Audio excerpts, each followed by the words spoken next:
Today, we're about to explore the final minutes of snake breeder Roy Witson. From a breeder with 11 years, and a snake he trusted completely, to a woman who had already survived her snake and assumed she would again.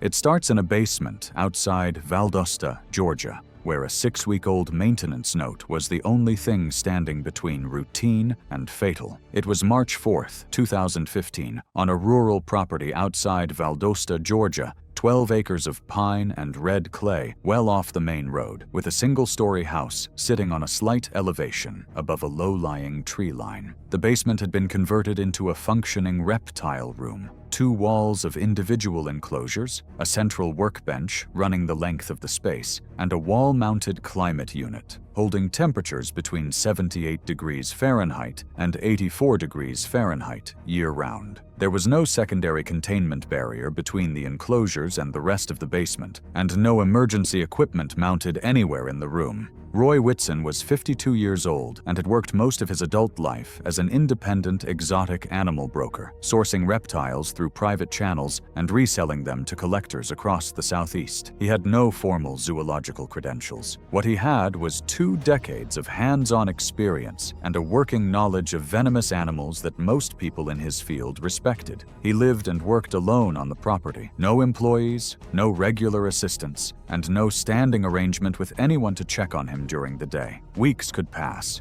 with minimal outside contact. The black mamba had come to him as an egg in 2004, sourced through a private exotic importer operating out of Florida. Georgia law requires a wild animal license for possession of venomous reptiles classified as inherently dangerous, and Whitson held that license at the time of acquisition. He had raised the animal from hatching and kept it for 11 years. In written correspondence with other collectors, he described it as the most predictable animal in his collection, one that had never presented a problem during routine maintenance. His handling logs reflected that confidence. Entries were brief, infrequent, and showed no notation of behavioral changes across the years he had kept it. That pattern had developed over time. In the earlier log entries, handling notes were more detailed. Tool use was referenced, enclosure conditions were recorded, and individual sessions were described with more specificity. As the years passed, those details dropped out. By the final 2 years before the incident, entries for the mamba were among the shortest in the entire logbook. Feeding dates, shed records, and nothing beyond that. Whatever precautions had once been part of the routine were no longer being documented, and there was no way to determine from the record whether they were still being practiced. 6 weeks before March 4th, a handwritten maintenance note flagged the enclosure latch as needing replacement. It was written in the same logbook Whitson used for everything else, in the same matter-of-fact tone as every other entry.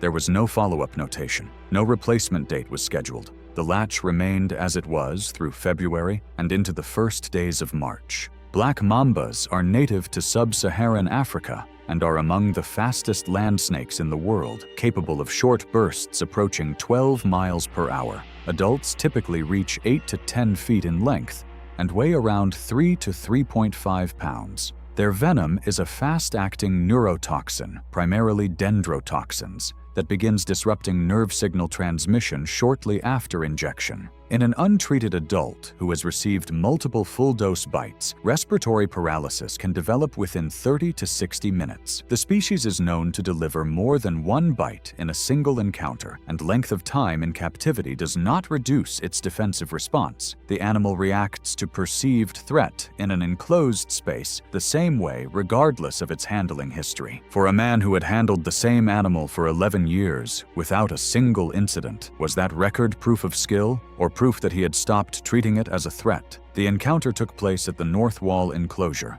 Based on the condition of the space when Whitson was later found, he had been midway through a routine cleaning. The enclosure door was open, cleaning tools were on the workbench, and a partial log entry was dated that morning with the task column left blank. Routine enclosure maintenance on a venomous animal of that size requires the snake to be secured to one side before any work begins. The physical evidence, the open enclosure door, the position of the tools, and the location of Whitson's body did not indicate that step had been completed before the latch gave way. His body was found near the center of the room, approximately 6 feet from the enclosure, indicating the snake had already exited before contact was made. In a confined basement with limited open space and a person moving through it, the animal would have responded to that movement as it would to any close-range disturbance. He sustained 2 bite wounds, one on the back of the left hand, one on the inner left forearm, approximately 4 inches above the wrist. The angle and spacing were consistent with 2 rapid successive strikes. Both wounds showed fang penetration depth, indicative of full venom delivery. Only 2 bite sites were recovered on the body. With 2 envenomation sites on the same limb and no antivenom or respiratory support available, the progression would have been fast. Neurotoxic symptoms begin within minutes: tingling at the bite site, drooping eyelids, difficulty swallowing, and progressive loss of voluntary muscle control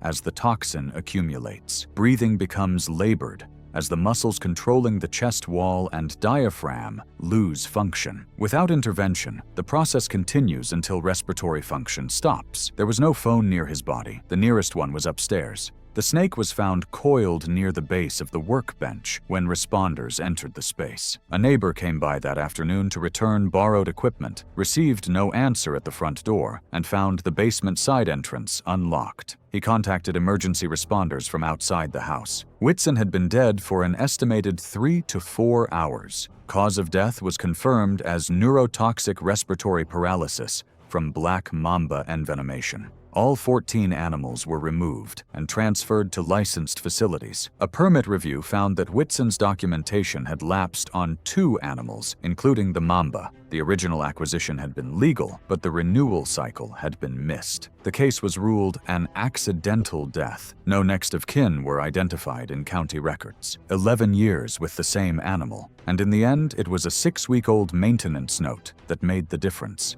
The next case involves a man with far less history: 8 months of observation, no credentials, and a decision to handle an animal he had no business touching alone. It was September 11th, 2016, at a small private reptile rescue on a rural property outside Lumberton, North Carolina. A converted barn and 2 outbuildings set back from a gravel road, surrounded by flat farmland that stretched in every direction. The barn had no climate control beyond a row of box fans mounted along the upper wall, and by mid-morning the interior was close to stifling. The venomous animals were kept in a separate section at the far end, closed off from the rest of the space by a plywood divider with a single door. Lonnie Kirk was 44 years old and worked part-time as a mechanic at a small repair shop about 12 miles from the property. He had come to the rescue 8 months earlier through a mutual contact and had settled into a reliable weekly routine, showing up on his days off, handling feeding and cleaning for the non-venomous animals, and helping with general maintenance around the property. He had no prior experience with reptiles beyond what he had picked up during those 8 months.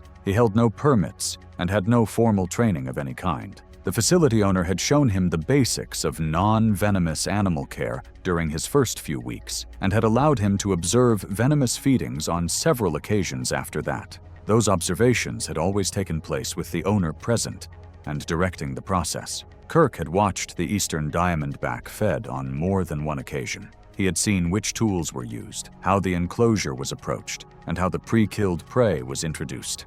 He had never been asked to assist with any part of it. He had never been formally cleared to work in the venomous section independently, and that boundary had never been written down anywhere on the property. The owner had been running the rescue for several years out of personal interest, taking in surrendered and unwanted reptiles from private owners across the surrounding counties. It operated without public visibility and relied entirely on volunteers for day-to-day care. By the fall of 2016, the operation had grown beyond what one person could manage alone, and Kirk had taken on more responsibility over time. First the non-venomous feeding rounds, then enclosure cleaning, then basic health checks on the more docile animals. Nothing in the available records indicated those expansions had come with any formal reassessment of what Kirk was and was not authorized to do.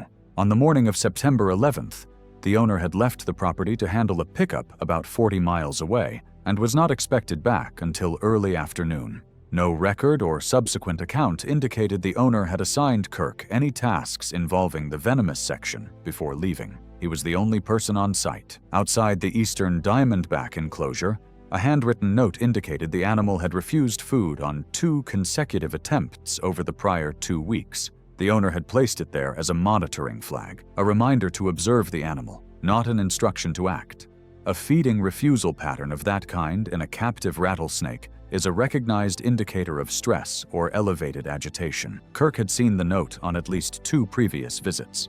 The eastern diamondback rattlesnake is the largest venomous snake native to North America, with adults commonly reaching 5 to 6 feet in length and weighing up to 10 pounds. Its venom is hemotoxic, delivering a combination of phospholipids, proteases, and thrombin-like enzymes that destroy red blood cells, break down soft tissue, and aggressively disrupt the blood's clotting function. A full envenomation from an adult specimen delivers one of the highest venom yields of any North American snake, enough to cause systemic hemorrhaging across multiple organ systems within the first hour. The species does not always rattle before striking. The rattle is a warning behavior, not a guaranteed precursor to an attack. The encounter took place inside the venomous section at the far end of the barn. A feeding hook and a container of pre-killed prey were found on the floor beside Kirk, indicating he had opened the enclosure and was in the process of attempting a feeding when the strike occurred. Based on the bite location and the position of the equipment, he had likely been positioned directly over the open enclosure at the point of contact. The snake struck once, hitting Kirk's right forearm just below the elbow. The wound was consistent with a full envenomation, deep fang penetration with significant venom deposit. Swelling from an eastern diamondback bite begins within minutes and spreads up the limb rapidly. Internally, the hemotoxic process starts breaking down tissue and disrupting clotting almost immediately. The window for effective antivenom administration is narrow. Most envenomation protocols recommend treatment within the first hour for significant bites. Kirk was able to exit the barn on his own and was found outside the entrance by a second volunteer who arrived at the property approximately 25 minutes after the bite. By that point, the swelling had extended past his elbow and discoloration was visible across the forearm. He was conscious but unable to stand. Emergency responders were contacted from the property. Kirk was transported to a regional medical facility. The nearest hospital stocking adequate quantities of Crotolide polyvalent immune fab, the antivenom used for pit viper envenomations in North America, was not the nearest hospital by distance. Additional transport time was required. By the time antivenom was administered, over an hour had elapsed since the bite. Despite treatment, the volume of venom delivered and the cumulative delay had already produced extensive internal damage. He died approximately 2.5 hours after the bite. The cause of death was hemotoxic envenomation, resulting in internal hemorrhaging and cardiac arrest. A review of the facility found that permits for several venomous animals, including the eastern diamondback, had lapsed. The operation was shut down and the remaining animals were transferred. The owner received citations for the permit violations. Kirk's lack of authorization to handle the venomous section independently was noted in the record, but no criminal charges followed. The case was ruled an accidental death. Lonnie Kirk had watched it done correctly more than once. Somewhere along the way, that became enough reason to try it alone. The next case involves a man who had never watched anyone do anything and walked through a door with no idea what was waiting on the other side. It was July 22nd, 2014, on a rural property outside Hattiesburg, Mississippi. Nearly 20 acres of overgrown pasture and second-growth timber, with a main house that had been sitting empty since early spring. The heat that time of year in that part of the state was consistent and heavy, with afternoon temperatures regularly reaching into the mid-90s degrees Fahrenheit and humidity that made the air feel thicker than it was. About 80 feet from the main house, set back from the worn path between the two structures, sat a converted outbuilding with a padlocked door and 2 box fans mounted in the upper vents. Vince Corey was 26 years old and lived and worked in Jackson, about 90 miles north of the property. He worked in warehouse logistics and had spent most of his adult life in the city with limited connection to the land or the man who had owned it. His father had died earlier that year following a short illness, and the property had passed to him through the estate, a place he had visited twice as a child and had not thought much about since. He had driven out twice after the death to walk the land and get a sense of what he was dealing with. On both visits, he had looked at the outbuilding from a distance, noted the padlock, and moved on. A neighbor on the adjacent property had mentioned during one of those visits that his father had kept animals out there. The conversation had not gone further than that. Corey had no reason to press it. He was there to assess land, not inventory whatever his father had left behind. He had found a key in a box of his father's belongings that he assumed went to the outbuilding, and he had brought it with him on July 22nd, along with basic tools and work gloves. His plan for the day was to clear out the structure as part of getting the property ready to list. He had a call scheduled with a real estate agent for 3 o'clock that afternoon. What he did not know was that his father had been maintaining a small private collection of large reptiles in that outbuilding for at least 6 years. The collection had never been registered. There were no permits on file for any of the animals.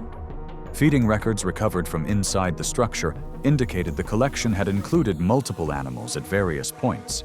Based on the number of enclosure frames present, at least 2 or 3 over the years, though by July 2014, only one enclosure showed signs of active use. The outbuilding had been built out over time to accommodate it. A large enclosure constructed from plywood and wire mesh ran along the back wall with a water container, a heat lamp on a timer, and a feeding log tacked near the door. Based on the condition of the water container and the state of the enclosure when responders arrived, the father had been the last person to maintain it, and that maintenance appeared to have continued up until shortly before his death. When Corey unlocked the door and pulled it open, the smell reached him before anything else. A heavy organic odor that had built up in an enclosed space with limited airflow. Scratch marks ran along the lower interior walls. The water container just inside the entrance still had water in it. The feeding log on the wall was partially faded, but still legible. He had no frame of reference for any of it. The Burmese python is one of the largest snake species in the world, with captive adults commonly reaching 12 to 18 feet and exceeding 200 to 250 pounds in exceptional specimens. The animal in this outbuilding measured 19 feet and was later estimated at approximately 200 pounds, large for the species but within the documented range for a well-fed adult of that length. Burmese pythons are non-venomous constrictors that kill through sustained compression. They wrap around a target and apply constriction that rapidly disrupts blood circulation and prevents effective breathing. Death results from compressive asphyxia, not skeletal damage. A python of this size can begin restricting breathing within seconds of achieving a full coil, and the grip cannot be broken by the victim alone. The encounter took place just inside the outbuilding, within roughly 10 feet of the entrance. The enclosure along the back wall had an open top panel, pushed outward from the inside, consistent with the animal having exited on its own at some point before Corey arrived. A thermometer mounted on the interior wall read 97 degrees Fahrenheit when responders entered the structure. Given the heat and the displaced panel, the animal had likely been moving freely through the space for some time before the door was opened. His tools were found near the entrance, undisturbed. The python was found coiled around his torso and upper body when responders arrived. The coil pattern and his position on the floor indicated contact had been made close to the door rather than near the enclosure at the back of the room, consistent with the animal having been positioned near the entrance side of the space when he stepped inside. Once a python of that size achieves a full coil around the chest, the victim's ability to expand the lungs is eliminated almost immediately. There were no witnesses. When Corey hadn't called his cousin by early evening, she drove out to check on him. She found the outbuilding door open and stepped inside. She saw him on the floor with the animal still on him, backed out, and called emergency responders from the road. Wildlife removal personnel were called to the scene before anyone entered. Removal required multiple personnel before he could be reached. He was pronounced dead at the scene. Cause of death was compressive asphyxia. A review of the property found feeding records and equipment indicating the collection had been maintained for at least 6 years, without permits or registration. The python was transferred to a licensed facility, and the case was ruled an accidental death. Vince Corey died because his father never told anyone about the snake. The next case is different in almost every way. The woman involved knew exactly what she had been keeping it for years, and still could not have predicted what her own body would do when it happened again. It was October 3rd, 2017, in a residential neighborhood on the outskirts of Marietta, Georgia, a mid-sized suburb northwest of Atlanta, where the lots ran close together and the houses looked largely the same from the street. The property itself gave nothing away. Standard construction, well-maintained yard, two-car garage facing the road. Nothing about the exterior suggested the garage had not functioned as a garage in several years. Carla Messen was 34 years old and had been keeping reptiles since her early 20s, long before the marriage, the house, or the neighborhood. She had built the collection slowly and deliberately over more than a decade, researching each acquisition, sourcing animals through established private channels, and maintaining her state exotic animal permit without interruption. By 2017, the garage housed 11 animals in total, 4 of them venomous. The space had been converted incrementally. Climate control added 1 year, custom enclosure shelving the next, a dedicated feeding station after that.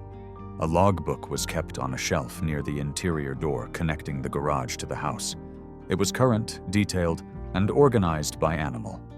Her husband had no involvement with the collection and did not enter the garage as a rule. He was aware of what was kept there and had been since before they married. The arrangement was understood between them. The garage was her space, and the care of the animals was entirely her responsibility. 4 years before the incident, Messen had been bitten by the gaboon viper during a routine enclosure check. The bite had been serious. Her husband had driven her to a nearby medical facility where she received a broad-spectrum imported African antivenom and spent 2 days under observation before being discharged. She had returned to keeping the animal afterward. The incident was documented in her personal records: bite date, treatment received, recovery timeline, and the animal's behavior in the days following. There was no notation in those records indicating she had been advised about the risk associated with a second envenomation from the same species. Venom hypersensitivity is a condition that can develop following an initial envenomation. The immune system, having been exposed to foreign venom proteins once, can mount an exaggerated anaphylactic response on re-exposure, progressing far faster than either antivenom or emergency intervention can address. The mechanism is entirely distinct from the direct toxic effects of the venom and operates on a separate timeline. The risk is documented in medical literature and has been observed in professional handlers, but awareness of it among private keepers at the time was limited, and it was not addressed through standard permitting or licensing processes. Messen had no documented awareness of it. The gaboon viper is native to the rainforests of sub-Saharan Africa and holds the record for the longest fangs of any venomous snake,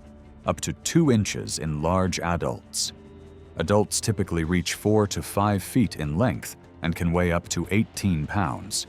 Its venom is primarily cytotoxic and hemotoxic, causing severe local tissue destruction and disruption of the blood's clotting function. In a hypersensitized individual, even a partial venom dose can trigger systemic anaphylaxis before the direct toxic effects have time to develop. The immune response becomes the mechanism of death rather than the venom itself. The encounter took place at the gaboon viper enclosure along the east wall of the garage. The logbook found open on the shelf showed an entry dated that morning. Feeding status, shed cycle notation, a brief observation about the animal's positioning in the enclosure. The entry was not completed. The enclosure lid was found partially open when her husband entered the garage. The snake struck once. The bite landed on Messen's right hand between the thumb and index finger, consistent with her hand being inside or directly above the open enclosure at the point of contact. 1 set of fang marks, clean penetration. In a hypersensitized individual, the immune response to venom proteins initiates within minutes. Blood pressure drops sharply, the airway begins to constrict, and cardiovascular function deteriorates rapidly. The direct hemotoxic effects of the venom had not yet had time to develop. What drove the physiological collapse was the immune response itself, not the venom's primary mechanism. Her husband had been in the kitchen when he heard something fall in the garage. He came through the interior door and found her on the floor beside the enclosure. The snake had not left the enclosure. He called emergency responders immediately. Responders arrived within approximately 8 minutes. She was unresponsive on arrival and could not be revived at the scene. She was transported to a nearby medical facility and pronounced dead shortly after arrival. Based on her husband's account of when he had last heard movement in the garage, the collapse had occurred within minutes of the bite. The cause of death was determined to be anaphylactic shock resulting from venom hypersensitivity following a second gaboon viper envenomation. Local authorities and a state wildlife compliance unit reviewed the collection. Every permit was current. Every record was in order. No violations were identified, and no citations were issued. The collection was transferred to licensed facilities at her husband's request. The case was ruled an accidental death. The prior bite, 4 years earlier, was noted in the record as a contributing factor in the development of the hypersensitivity that caused her death.